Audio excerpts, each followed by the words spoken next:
Hi, this is Udhayanidhi Stalin. நீங்கள் வந்து என்ன behindwoods.comல பார்த்துட்ருக்கீங்க.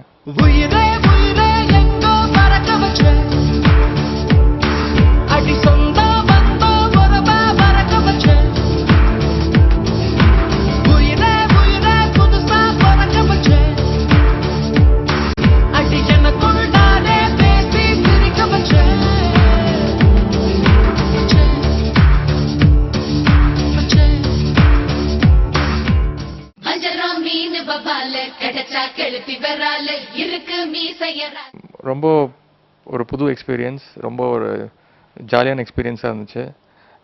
கான்ஃபிடெண்ட்டாக இருக்கும் படத்து மேலே. ஏன்னா ராஜேஷ் சாரோட magic, Santhanam sir, Rajesh sir அந்த காம்பினேஷனோட மேஜிக் உங்களுக்கு ஆல்ரெடி தெரியும். சிவா மனசில் சக்தியாக இருக்கட்டும், பாஸ்கரனாக இருக்கட்டும், அவங்களுக்குள்ள ஒரு ஸ்பெஷல் ஒரு மேஜிக் இருக்குது. அந்த காமெடி ட்ரீட்மெண்ட் அது இந்த படத்துலையும் ஒர்க் அவுட் ஆகிருக்குன்னு நம்புகிறோம். ஹாரிஸ் சாரோட மியூசிக் வந்து ஆஸ் யூஷுவல் சூப்பராக எங்களுக்கு டியூன் போட்டு கொடுத்துருக்காரு. நல்ல நல்ல சாங்ஸ் அமைஞ்சிருக்கு. ஆல்ரெடி சாங்ஸ் வந்து நல்லா அளவில் ரீச் ஆகிருக்கு. ஸோ அதுவும் இருக்குது. ஹன்சிகா அவங்க இருக்காங்க. ஸோ இப்போ ரொம்ப கான்ஃபிடென்ட்டாகவும் இருக்கும். அதே டைமில் ஒரு சின்னதாக ஒரு பதட்டமும் இருக்குது. ஆடியன்ஸ் எப்படி என்ன ஏற்றுக்க போகிறாங்கிறது ஒரு சின்ன பதட்டமும் இருக்குது.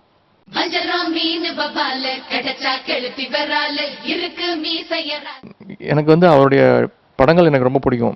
சிவா மனசில் சக்தி படம் வந்து நான் ஆக்சுவலாக நடிக்க வந்ததுக்கே ஒன் ஆஃப் த மெயின் ரீசன்னு சொல்லலாம். அது வந்து எனக்கு ஜீவாவோட ஆக்டிங், அந்த ஜீவா அண்ட் சந்தானம் அந்த ஃப்ரெண்ட்ஷிப், அது எனக்கு ரொம்ப பிடிச்சிருந்தது. ஸோ ஃபஸ்ட்டு படம் நடிக்கலாங்கும் போது எனக்கு நிறைய ஆப்ஷன்ஸ் இருந்துச்சு. ஒரு த்ரில்லராக போகாமல் ஒரு ஒரு ஆக்ஷன் படம் அப்படி இல்லாமல் என்னோடய பாடி லாங்குவேஜுக்கு நான் வந்து காமெடி வந்து சேஃபாக இருக்கும்னு நான் நினச்சேன். ஏன்னா அது வந்து ஒரு லைவ்லியான ஒரு படம். ஒரு சிவா மனசில் சக்தியும் பாஸ்கர்னு பார்த்தீங்கன்னா ரொம்ப லைவ்லியாக இருக்கும். So I thought that's more safer for me for the first film.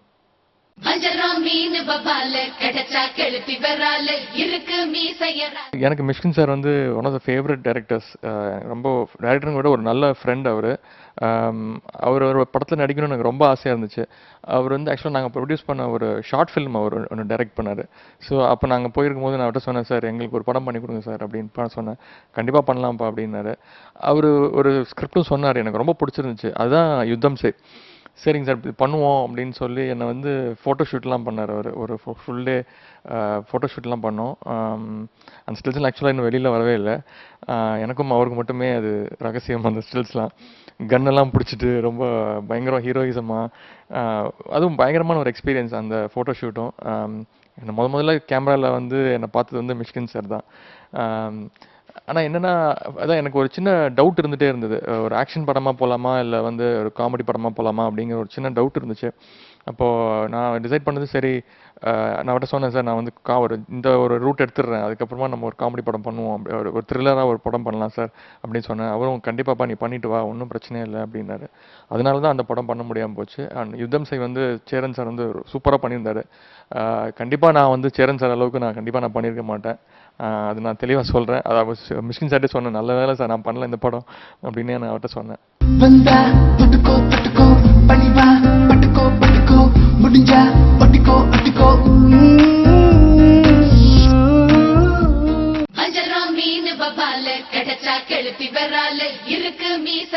Rajesh sir வந்து ஒரு டைரக்டர்னு சொல்கிறத விட எனக்கு ஒரு ஃப்ரெண்டு, ஒரு அண்ணன், அப்படி அந்த மாதிரி தான் நான் சொல்லுவேன். என்னென்னா என்னோட ஷூட்டிங் போகிறதுக்கு முன்னாடியே வந்து ரிஹர்சல்ஸ் பார்த்துட்டோம். ஹேண்டிகேம் வச்சு ஷூட் பண்ணி ஃபுல்லாக ஆல்மோஸ்ட் ஆல் தி சீன்ஸ் கிட்டத்தட்ட ஒரு 10 days ரிஹர்சல்ஸ் பார்த்தோம். சந்தானம் சார் கேரக்டரில் வந்து ஒரு அசிஸ்டன்ட் டைரக்டர் நடிக்க வச்சார். அப்புறம் ஹன்சிகாவோட அந்த மீராங்கிற கேரக்டரில் ஒரு அசிஸ்டன்ட் டைரக்டர் நடிக்க வச்சு என்னோடய கேரக்டர் நானே பண்ணி அதுலேயே வந்து எங்களுக்குள்ள ஒரு வேவ்லென்த் ரொம்ப ஈஸியாக செட் ஆகிடுச்சு. என்ன எதிர்பார்க்குறாரு, என்கிட்ட என்ன வரும், எனக்கு என்ன வருமோ அதை வச்சு தான் அவர் பண்ண முடியும். ஸோ என்னை வந்து ரொம்ப கஷ்டப்படுத்தாமல் எந்த விதத்துலேயுமே வந்து என்னை வந்து எதுவுமே ஒரு குழந்த மாதிரி தான் என்னை செட்டில் பார்த்துக்கிட்டாரு. டயலாக்ஸ்லாம் கூட வந்து எழுதி கொடுத்துருவாரு. நான் கேட்பேன், சார் இதுதான் அப்படியே சொல்லணுமா அப்படின்னு சொல்லுவேன். இல்லை இது நீங்கள் மனப்பாடம்லாம் ஒன்றும் பண்ண தேவையில்லை, இதான் அர்த்தம், இந்த அர்த்தம் மட்டும் வர மாதிரி பார்த்துக்கோங்க, உங்களுக்கு என்ன ஃப்ளோவில் வருதோ லைவாக என்ன பேசுவீங்களோ அப்படியே பேசுங்க அப்படின்னுவார். ஸோ அந்தளவுக்கு பயங்கரம் ஒரு ஜாலியான ஒரு எக்ஸ்பீரியன்ஸ் அவரோட ஒர்க் பண்ணது. நான் ஆல்ரெடி சொல்லியிருக்கேன், இந்த மாதிரி சில எக்ஸ்பிரஷன்ஸ்லாம் என்கிட்ட கேட்பார். இன்னும் கொஞ்சம் பெட்டராக பண்ணுங்கள் சார், இன்னும் கொஞ்சம் பெட்டர் ட்ரை பண்ணலாமா சார்னு கேட்பார்.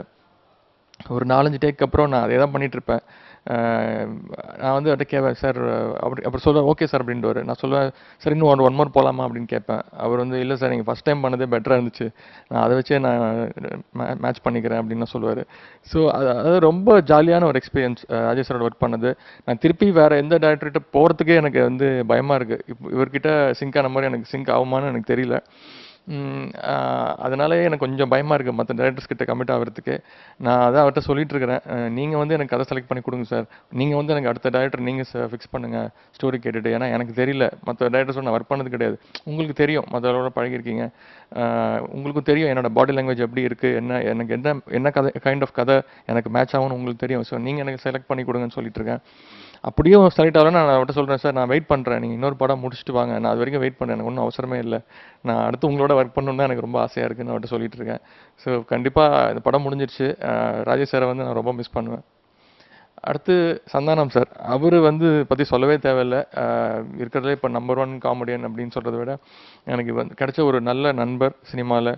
அம் அவர் கூட இருக்கும்போது என்னன்னா, எதுவுமே அவர் சீரியஸாவே எடுத்துக்க மாட்டார். எல்லாமே ஜாலி, எல்லாமே ஒரு பயங்கர சீரியஸான சீன்ல கூட வந்து ஒரு அரட்டை அடிச்சு ஒரு ஜாலி பண்ணிட்டு போயிருவாரு. அவரோட நடிக்கிறதுக்கு வந்து இனிஷியலா ரொம்ப கஷ்டப்பட்டேன்.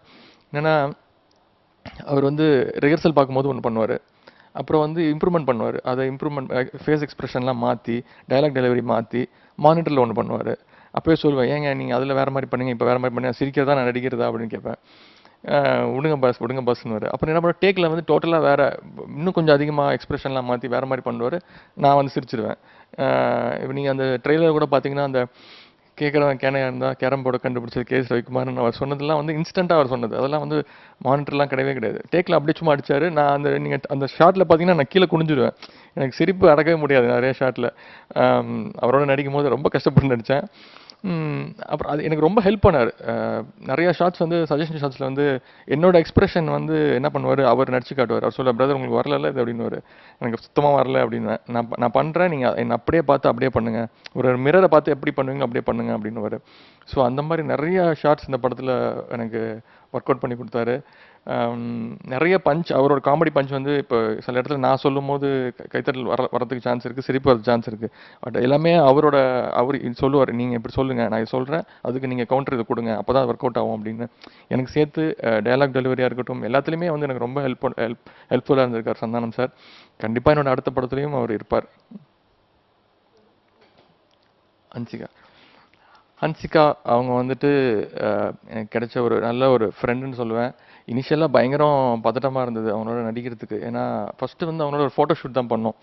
ஆ எப்படி எங்களுக்குள்ள கெமிஸ்ட்ரி எல்லாம் இருக்கா அப்படின்னு பார்க்கறதுக்காக டைரக்டர் வந்து ஃபோட்டோ ஷூட் ஒண்ணு வச்சாரு. அதுல ஃபோட்டோ ஷூட்டுக்கு முன்னாடி நாளே வந்து எனக்கு தூக்கம்லாம் வரல. ஐயோ! என்ன அடுத்த நாள் ஃபோட்டோ ஷூட் இவங்களோட இருக்க போறோம், இவங்களோட நடிக்க போறோங்கும்போது ஒரு சின்ன பதட்டம். என்னன்னா, அவங்க வந்து சின்ன வயசுலேருந்து நடிச்சிட்டு இருக்காங்க. எல்லா பெரிய ஹீரோஸோடயும் நடிச்சிருக்காங்க. ஸோ அது ஒரு சின்ன பதட்டம் இருந்தது. பட் ஆனா செட்ல வந்து எனக்கு பயங்கர கோஆப்பரேட்டிவா ரொம்ப ஹெல்ப்ஃபுல்லா இருந்தாங்க. அவங்க நெறைய விஷயங்கள் எனக்கு கத்துக் குடுத்தாங்க. இது இப்படி பண்ணு, இந்த ரியாக்ஷன் இப்படி பண்ணுங்க அப்படின்னு ரொம்ப ஹெல்ப்ஃபுல்லா இருந்தாங்க. டான்ஸ் ஆடும்போது ரொம்ப கஷ்டப்பட்டேன். என்னன்னா ரிஹர்சல் வந்து தனியா பார்ப்போம். நானும் டான்ஸ் அசிஸ்டன்ட்ஸும் தனியா பார்ப்போம். அவங்க வந்து அவங்க டான்ஸ் அசிஸ்டன்ட்டோட தனியா பார்ப்பாங்க. பட் ஆனா வந்து ஆடும்போது 2 பேரும் கேமரா முன்னாடி ஒண்ணா ஆடணுன்னுவாங்க. ஸோ எனக்கு தனியா ஆடும்போது ஏதோ ஒரு ஆடிடுவேன். மாஸ்டர் ஓகே டேக் போலாம் அப்படின்னுவாரு. பட் அவங்களோட ஆடும்போது சுத்தமா வராது. அது அவங்களும் சொல்லுவாங்க. அது இப்படிதான் ஏன்னா அவங்க வெரி எக்ஸ்பீரியன்ஸ்னால அவங்க சொல்லுவாங்க. இதுதான் உனக்கு பிரச்சனை. நீ இது நான் பக்கத்துல நான் ஆடுறேன்னே நினைச்சுக்காத. நீ தனியா நீ கேமரா பார்த்து ஆடு அப்படின்னுவாங்க. Take your time I will wait for you அப்படின்னு ரொம்ப ஹெல்ப்ஃபுல்லா இருந்து எனக்கு இந்த படத்துல பண்ணி கொடுத்துருக்காங்க. இந்த படம் பார்த்தீங்கன்னா கண்டிப்பா அவங்களுக்கு வந்து இது ஒரு நிச்சயமா ஒரு தமிழ்ல ஒரு புது ஹன்சிகாவை நீங்க பார்க்கலாம். ஏன்னா அவங்க வந்து எங்கேயும் காதல்ல வந்து ஒரு டிஃப்ரெண்டான ஒரு ஹன்சிகா பார்த்தீங்க. வேலாயுதம்ல வந்து டோட்டலி ஒரு கிராமத்து ஹன்சிகா பார்த்தீங்க. இந்த படத்துல வந்து ஒரு ஹேரோசிஸ் ட்ரைனிங் போயிட்டு இருக்கிற ஒரு ஒரு பப்ளியான ஒரு கேரக்டர் அவங்க பண்ணியிருக்காங்க. சூப்பரா பண்ணியிருக்காங்க.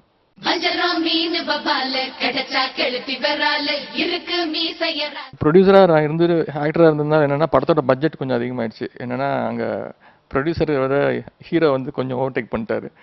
நம்ம படம் தானே செலவு பண்ணுவோம் பார்த்துக்கலாம் ஃபர்ஸ்ட் படம் தானே அப்படிங்கிறது பண்ணிட்டாரு. பட் எல்லாமே as per plan. Rajesh sir வந்து கிளீனாக சொன்னார். இத்தனை நாள் நம்பர் ஆஃப் ஷூட்டிங் டேஸ் இதுதான் கரெக்டாக கிளீனாக பிளான் பண்ணி பண்ணதுனால எனக்கு ரொம்ப ஈஸியாக இருந்துச்சு. எனக்கு தெரியும் நான் என்னோட ஃபர்ஸ்ட் படம் அப்படிங்கிறதுனால ராஜேஷ் சார் என்ன பண்ணார், நிறைய ஷூட் பண்ணிக்கிட்டாரு. எது பெஸ்ட்டாக வருதோ அதை எடுத்துக்கலாம் அப்படின்னு சொல்லிட்டு அது என்கிட்ட முன்னாடியே சொல்லிட்டாரு. சார் நான் கொஞ்சம் நிறையாவே ஷூட் பண்ணுவேன், கொஞ்சம் ஃபுட்டேஜ் அதிகமாகும், நம்பர் ஆஃப் ஷூட்டிங் டேஸ் ஒரு 5-10 டேஸ் எக்ஸ்ட்ரா ஆகும் அப்படி. ஆனால் நான் அது புரிஞ்சுக்கிட்டேன். ஏன் அப்படி சொல்கிறேன்னா அது என்னால் தான். ஏன்னா என்னோட ஃபஸ்ட்டு படம் எனக்கு என்ன வருது என்ன வரலங்கிறது வந்து ஷூட் பண்ணி பார்த்துட்டு எது பெஸ்ட்டோ அதை எடுத்துக்கலாம் அப்படிங்கிறதுல வந்து அவர் ஆனால் என்ன சொன்னாரோ அது அழகாக அந்த பட்ஜெட்டுக்குள்ளே ரொம்ப காம்பேக்டாக பண்ணி கொடுத்துருக்காரு ராஜேஷ் சார்.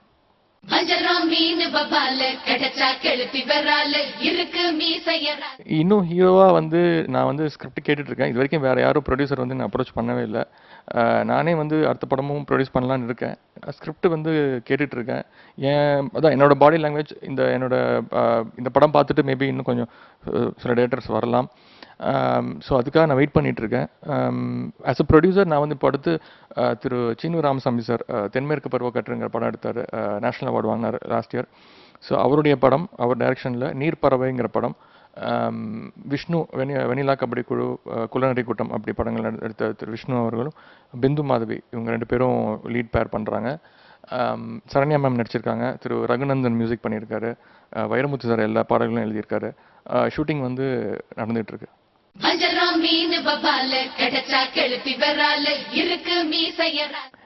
வீட்டில் வந்து அப்பா அம்மா வந்து அந்த நீங்கள் பார்த்த அந்த ஆடியோ லான்ச் அன்னைக்கு பார்த்த சாங்ஸ் 2 சாங்கும் நீங்கள் அந்த ட்ரெய்லரும் பார்த்தாங்க. அவங்களுக்கு ரொம்ப பிடிச்சிருந்துச்சு, ரொம்ப திருப்தியாக நல்லா இருக்குது அப்படின்னா. ரொம்ப ஒரு மாதிரி பதட்டமாக இருந்தது ஃபஸ்ட் டைம் அவங்களுக்கு காட்ட போகிறாங்கிறதுல. அவங்க படம் பார்க்கணுங்கிறதுல ரொம்ப ஆர்வமாக இருக்காங்க. பரவாயில்ல இப்பயே பார்க்குறோம். நான் சொன்னேன் இல்லை இன்னும் ஆறாரெலாம் முடியட்டும், அதுக்கப்புறம் தான் இல்லை நாங்கள் இப்பயே பார்த்துட்றோம் அப்படின்றாங்க. இல்லை நான் ஃபஸ்ட் காப்பி ரெடியானு நான் காட்டுறேன்னு சொல்லிட்டு இருக்கேன். என்னோடய ஒய்ஃப் வந்து படம் பார்த்துட்டாங்க. அவங்க வந்து இந்த டம்மி ஆர்ஆரில் வந்து அவங்க படம் பார்த்துட்டாங்க. அவங்களுக்கு படம் பிடிச்சிருக்கு, நல்லா பண்ணியிருக்க அப்படின்னு சொன்னாங்க. எனக்கும் ஹன்சிகாவுக்கும் ஒரு கெமிஸ்ட்ரியோட எனக்கும் சந்தானத்துக்கு இருக்க கெமிஸ்ட்ரி சூப்பராக ஒர்க் அவுட் ஆயிருக்குன்னு சொல்கிறாங்க. ஸோ அவளோட எதிர்பார்த்துட்ருக்கேன்.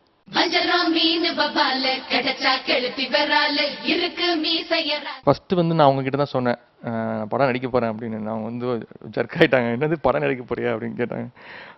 ஆமாம் ட்ரை பண்ண போகிறேன் அப்படின்னேன். சரி பார்த்துக்கோ, ஆனால் எதுவும் பண்ணுறதுக்கு முன்னாடி கரெக்டாக ப்ரிப்பேர் ஆகி ஒரு நல்ல ப்ராஜெக்டாக பண்ணு. உனக்குன்னு வந்து ஃபிலிம் இண்டஸ்ட்ரியில் ஓரளவுக்கு ஒரு பேர் இருக்குது, அதை கெடுத்துக்காத, அதுக்கு தகுந்த மாதிரி ஒரு ப்ராஜெக்ட் பண்ணு அப்படின்னு சொன்னாங்க. அவங்களும் சேர்ந்து தான் இந்த ப்ராஜெக்ட் இல்லை அசம்பிள் பண்ணுறதுல ஒரு விஷயத்துலையும் அவங்களோட சப்போர்ட் எனக்கு இருந்திருக்கு. அது டைரக்டர் ஃபிக்ஸ் பண்ணுறதா இருக்கட்டும், ஹீரோயின் ஃபிக்ஸ் பண்ணுறதா இருக்கட்டும், எல்லாத்துலேயுமே வந்து அவங்களோட சப்போர்ட் இருந்திருக்கு. என்னோட காஸ்டியூம் விஷயங்கள் அவங்க எங்கள் காஸ்டியூம்ஸ் பண்ணல, பட் நிறையா சப்போர்ட் பண்ணியிருக்காங்க. இது நல்லா இருக்குது, இது நல்லா இல்லை, இது ஃப்ரேமில் நல்லா பண்ணுற, இது உனக்கு இதில் நீ இன்னும் நல்லா இம்ப்ரூவ் பண்ணணும் அப்படிங்கிற நிறையா சப்போர்ட் பண்ணியிருக்காங்க. ஏன்னா அவங்களும் வந்து ஃபிலிம் லைனில் இன்வால்வ், அவங்களும் ஷார்ட் ஃபிலிம்லாம் டைரக்ட் பண்ணியிருக்காங்க. ஸோ அவங்களுக்கு தெரியும் ஓரளவுக்கு சினிமா பற்றி. இப்போ வந்து ஒரு ஸ்கிரிப்ட் ரெடி பண்ணிகிட்ருக்காங்க. அவங்களும் ராஜேஷ் சாருடைய ஒய்ஃபும் சேர்ந்து ஒரு ஸ்கிரிப்ட் ரெடி பண்ணிகிட்ருக்காங்க. நான் நடிக்கணும்னு அவங்க கேட்டுட்ருக்காங்க. நான் சொன்ன ஸ்கிரிப்ட் கேட்டுட்டு ராஜேஷ் சார் ஓகேனா நான் பண்ணுறேன் அப்படின்னு சொல்லியிருக்கேன்.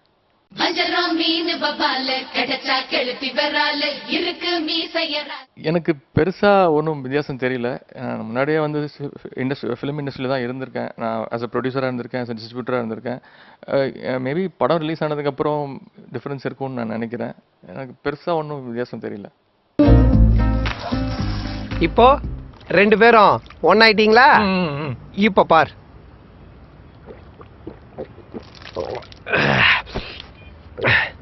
இப்போ ஒன்னான நீங்க 2 பேரும் ஏன் மனசுல இருக்கீங்க?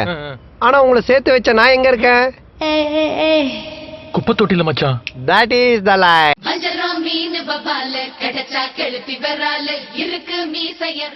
சூர்யா சார் தான் வந்து எனக்கு ஆக்சுவலாக ரொம்ப ஒரு க்ளோஸான ஒரு ஃப்ரெண்டு, ஒரு பயங்கரமான ஒரு அட்வைசர்னு நான் சொல்லுவேன்.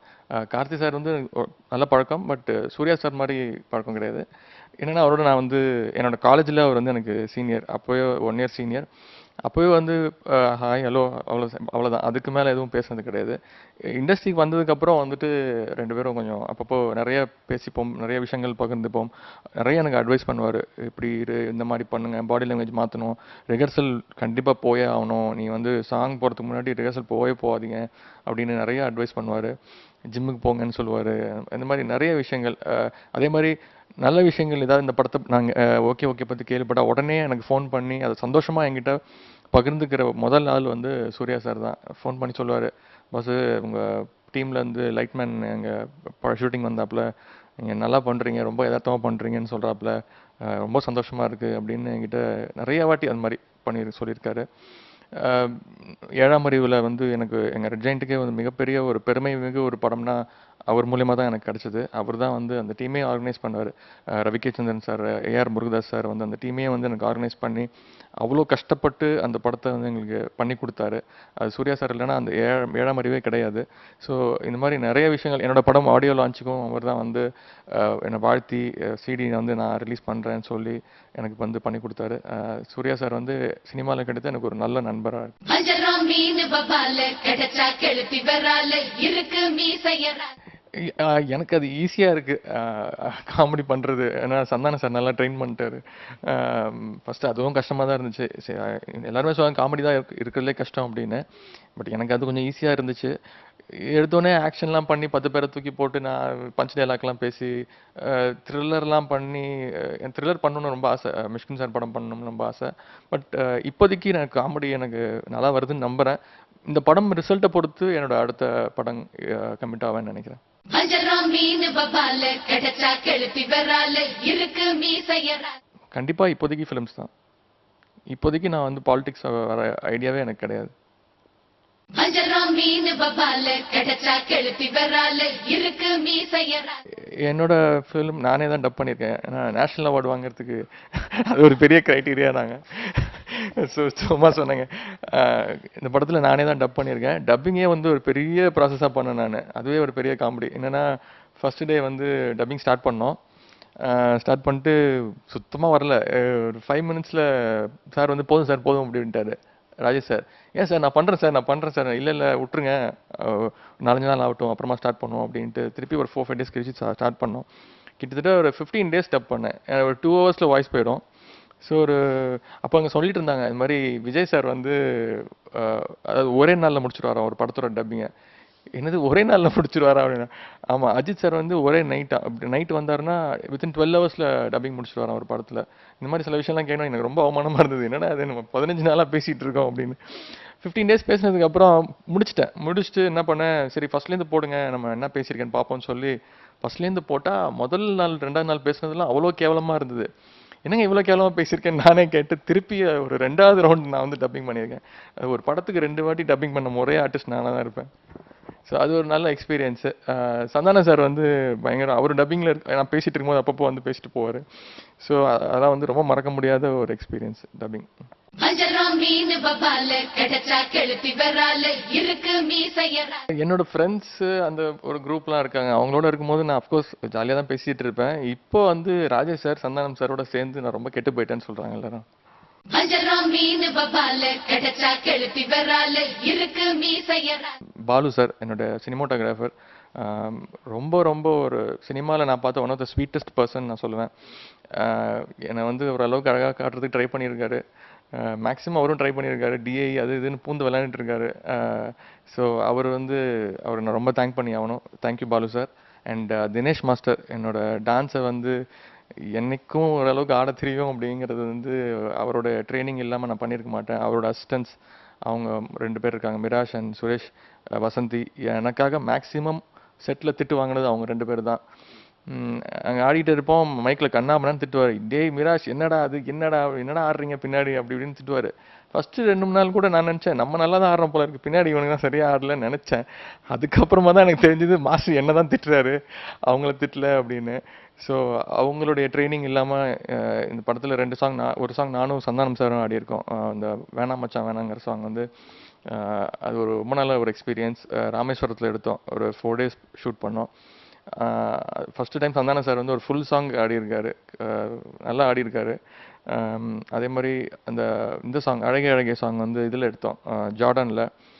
அப்புறம் அகிலா சாங் வந்து அபுதாபியில் ஷூட் பண்ணோம். அதில் கொஞ்சம் டான்ஸ்லாம் இருக்குது. ஸோ அதுக்கெலாம் வந்து என்ன ஃபுல்லாக ரிஹர்சல் பண்ணது வந்து தினேஷ் மாஸ்டர் தான். அவருக்கும் என்னுடைய நன்றி. அஜராம் மீன் பபால கிடைச்சா கெளுத்தி வரால இருக்கு மீசையரா. எனக்கு பிடிச்ச சாங் வந்து பட்டர்ஃப்ளை சாங் தான். ஏன்னா அதுதான் வந்து ஃபஸ்ட்டு கம்போஸ் பண்ணி கொடுத்தாரு ஹாரிஸ் சார். அந்த லிரிக்ஸ் வந்து எனக்கு ரொம்ப பிடிக்கும். காதல் ஒரு பட்டர்ஃப்ளை சாங். அது வந்து ஆக்சுவலாக மாண்டேஜ் சாங் தான். அது நடுவில் வந்து மாஸ்டர் வந்து சின்ன சின்னதாக ஒரு ஆடியிருப்பார். எனக்கு வந்து படத்தை ரொம்ப பிடிச்ச சாங் அதுதான்.